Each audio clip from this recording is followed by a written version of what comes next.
Okay, look, I want to talk about this show that I just finished, Gushing over Magical Girls. Let me get this straight. You see, I told you in my video last week, I grew up with Magical Girls at the time. Sailor Moon was one of the favorites of my anime. It's still my top 5 greatest animes of all time because Sailor Moon was a series I grew up watching. And that was the first show back in the 90s, the first show that considered like that's anime. Like that show is literally anime. So over time, Magical Girls has been all like power of friendship, the value of teamwork, loyalty, helping out others, saving the world type vibe. And then all of a sudden, Magical Girls has been so dark. Magical Girl Raising Project, Magical Madoka, Magical Girl Site. Everything about Magical Girls that we have known has now been like that. So, the first episode was so not toxic in a bad way, toxic in a good way. And it's so freaking awesome to see a girl, regular girl, who loved Magic Girls and now has the taste to love other magical girls in this sort of BDSM way. Now the thirst for it. And I love the mascot. I love that black little mascot. It's like Cube from, I could be wrong, the little white creature from Magical Madoka. That's what it is. It looks like that. But overall, though, first episode was good. Now we're diving into the second season where they are more BDSMs as along the way. There's more bondage, there's more whipping, there's more touching in this episode, which we got. So without further ado, let's get right to it, episode 2 of Gushing over Magical Girls. Now, I like to dedicate this show to all the magical girls of anime out there. Whoever got the taste for magical girls, sit down and listen to what I'm about to say. Over time, people are, still to this day, into BDSM. Some may not like it because of the hurting and the beating. Some may not like it for the pleasure of hurting people, others, unless you're that type of person who have not been whipped, have not been, like, getting wax candles and all that stuff, This is a shout out to all the people. So, and again, if you love magical girls and if you want to be that person who takes a magical girl and just whipping them into shape, this is the show. So our main girl herself, our beloved MC, has this lust for these magical girls, doing all kind of things. Now, hear me out, MC, hear me out. If you want to do bondage stuff, the first thing that came to my mind when watching this, and I can't believe I'm going to say this on YouTube. I can't believe I'm going to say this to all y'all watching this. But have y'all ever heard of Bible Black? No, really, I'm just serious. Have you heard of Bible Black? Because if you watch Bible Black, you see the bondage they do in that show. And there are others like, magical, not, I'm about to say magical site. What I said, night shift nursed. I mean, if you want to read some doujins in terms of bondage, she can learn from him. But this episode kind of focuses, split into 2 parts of the magical girls. The first one is Sayo, blue hair magical girl. Now, I do love blue hair magical girls. I love Sailor Mercury. Mercury's my favorite. And actually, I have a figure of her. Now, turn around like, I'm like, she's wearing blue, and she's wearing blue. So I kind of, but our MC is just, you gotta love the little mascot, though. Trolling this MC to get that lust of bondage. He even left a trail of porn magazines of BDSM. And everything was on point. She got turned fucking on. That's your lust for BDS. Think about this, guys. Who leaves a trail of porn magazines on the other side of the shrine? Who the fuck would do that? Who would think that idea? Like, hey, I'm gonna leave all these mags and just have her follow me like a freaking. And then she collect all of them and just reading everything. That's, I love it. And with no transformation, with no doing a magical phrase, she literally transforms because of the lust all around her.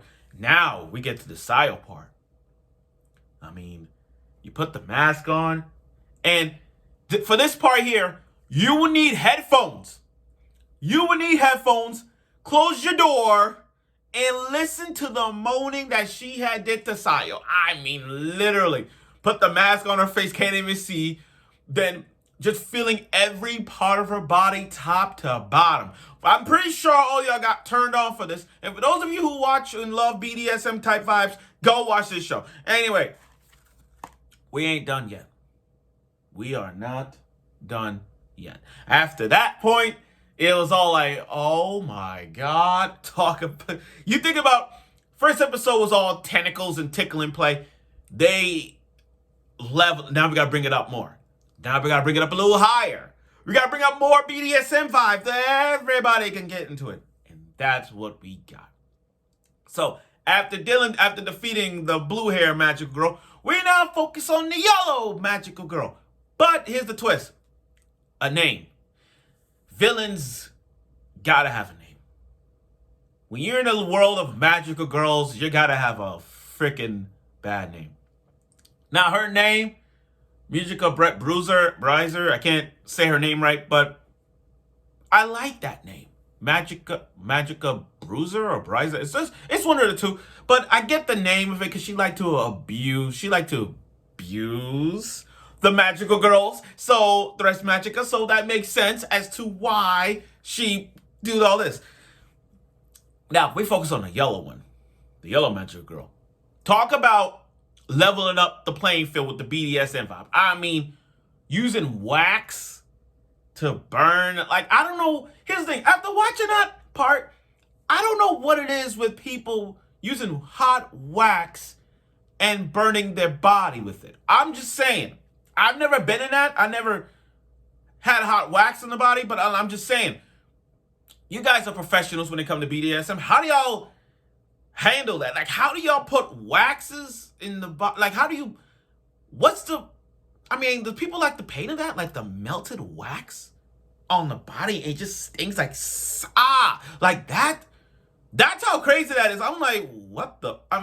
Yeah, it turned on for most people. But for me, as I watch this, I'm like, how the hell does the wax burn?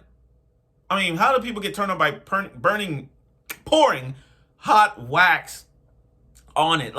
It's like if your skin is sensitive on that, but still at the same time, I'm like, oh my God. Really turned on by most people. And it's uncensored version, by the way. Go watch it. Anyway. But that didn't stop the yellow magic girl. She literally put a work on her. With her gauntlets of fists, literally punched her, ripping off her clothes.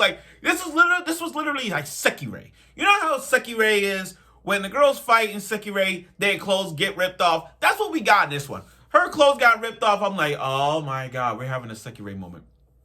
Now, even though she escaped, you can see the lust that she still got. That's the thing when it comes to this show. It's your taste for the things to do.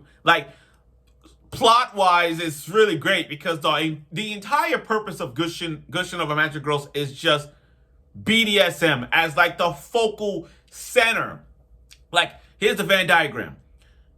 On the one side here, this is the plot, characters, but the middle of all this, the entire middle of the entire Gushing of a Magic Girls is BDSM. And if you love magical girls, and if you love BDSM vibe, go right ahead. Watch this show because this is one show that I'm going to be talking about. And I'm surprised. I hope I'm not the only one here talking about this show because this show is freaking beautiful. It is fucking beautiful.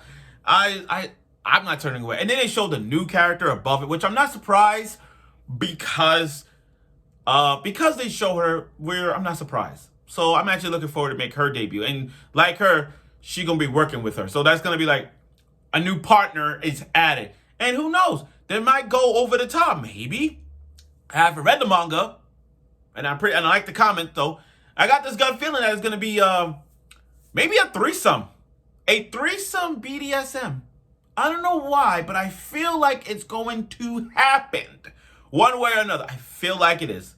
I feel it. I mean, I'm just saying, I see it coming. And I'm pretty sure you guys have.